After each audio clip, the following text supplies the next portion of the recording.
There is a specific kind of disappointment that only anime can produce. Not the disappointment of a bad show, because a bad show never had you to begin with. This is the disappointment of a show that had you completely, that built something so absorbing and so fully realized that you cleared your schedule for it, and then did something with that world that made you wish you had never gotten attached in the first place. This video is about 3 anime that committed that exact crime. Sword Art Online, Bleach, and The Promised Neverland. 3 different shows, 3 different ways of wasting something genuinely special, and 3 different flavors of the grief that comes with watching potential collapse in real time. Fair warning, this video has opinions, strong ones. If your comfort zone is measured in star ratings and safe takes, the comments are going to be interesting.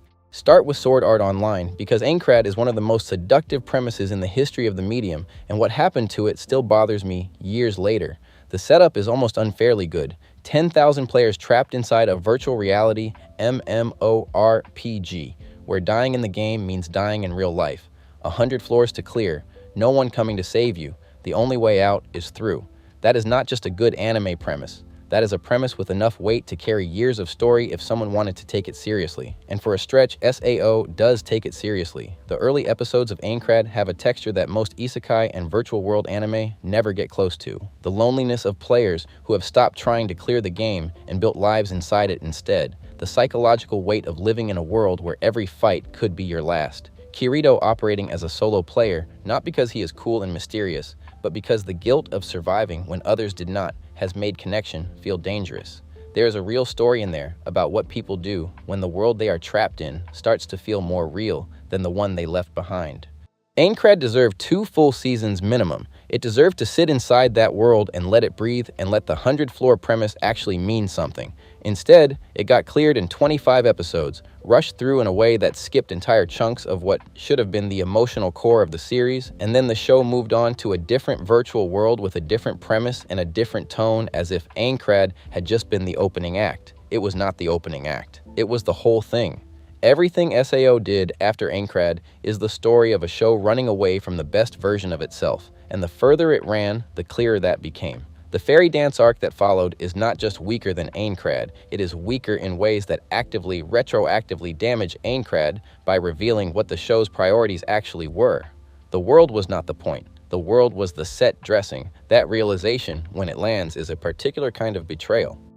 Bleach is a different case because the world it built is genuinely one of the greatest in Shonen, and the failure is not that it abandoned that world, it is that it drowned in it. Soul Society is extraordinary. The aesthetic alone, the architecture, the hierarchy, the Gote 13, the way spiritual power functions as both a combat mechanic and a social currency is the kind of world building that most fantasy stories spend entire trilogies trying to establish. The Soul Society arc is not just a great Shonen arc, it is a masterclass in escalating stakes inside a fully realized environment.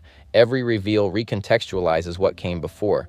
Every captain introduced adds a new dimension to the world's power structure. Aizen's betrayal at the end of that arc is one of the great villain reveals in the medium, precisely because the world had been built solidly enough to make the ground shifting feel catastrophic. And then Bleach spent the next several hundred chapters and episodes trying to recreate that feeling with diminishing returns each time.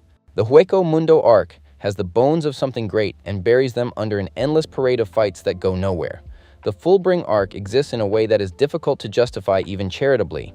The 1,000-year blood war was always going to be the return to form the fanbase had been waiting for, and in the manga, it partially delivers on that promise. But by the time it arrived, the show had spent years eroding the goodwill that Soul Society had built. What makes Bleach frustrating rather than just disappointing is that Kubo clearly understood his world. The mythology is deep. The lore around Soul Reapers and Hollows and the balance between the living world and Soul Society is genuinely rich in ways the story kept gesturing toward without ever fully committing to. There are versions of Bleach that use that mythology the way it deserved to be used. The version that actually exists kept pulling back at the moments that mattered most, filling space with fights instead of consequence, and mistaking kinetic energy for narrative momentum. The world was capable of supporting something all-time great. The story that lived inside it was not. The Promised Neverland is the one that still makes me genuinely angry, and I want to be precise about why, because the failure here is different from the other two. SAO abandoned its world. Bleach lost itself inside its world. The Promised Neverland did something worse. It destroyed its world deliberately, in real time, while the audience watched, and then seemed genuinely confused about why people were upset. Season 1 of The Promised Neverland is as close to perfect as a single season of anime gets. The Gracefield house as a setting is a masterpiece of suffocating, controlled horror. The logic of it is airtight. The children know they are livestock. The demon world outside the walls is unknown and terrifying. Isabella as an antagonist is one of the most psychologically complex villains the medium has produced in years, a person who understood the system well enough to survive it and made a choice about what that survival would cost her. The tension in every episode of that first season is architectural. It is built into the premise itself, and the show understood that and trusted it completely.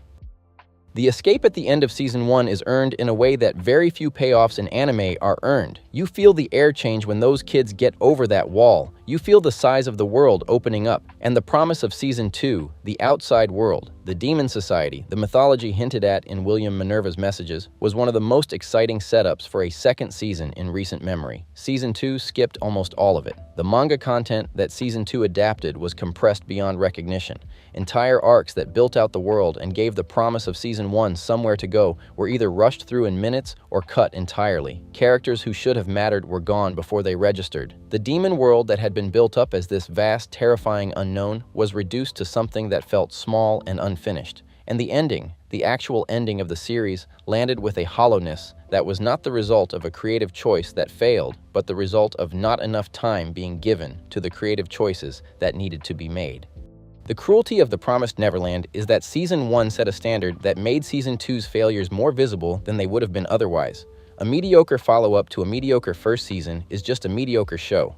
A mediocre follow-up to something genuinely great is a document of what could have been, and that is considerably harder to sit with. The thing these three shows share is not laziness, and it is not incompetence. The people who made them were not indifferent to what they were building. SAO's Aincrad arc was made by people who understood what the premise could do. The Soul Society arc of Bleach was made by people who genuinely loved that world. Season 1 of The Promised Neverland was made by people who were clearly operating at the top of their ability. The failure in each case is a decision, or a series of decisions, that prioritize something other than the world.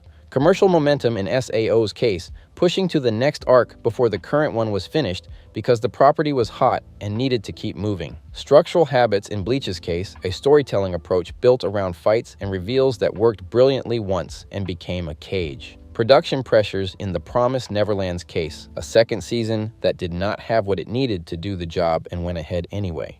None of those are satisfying explanations. They are just true ones. The worlds were real.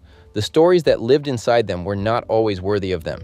And for those of us who fell in love with what these shows were in their best moments, that gap never entirely closes.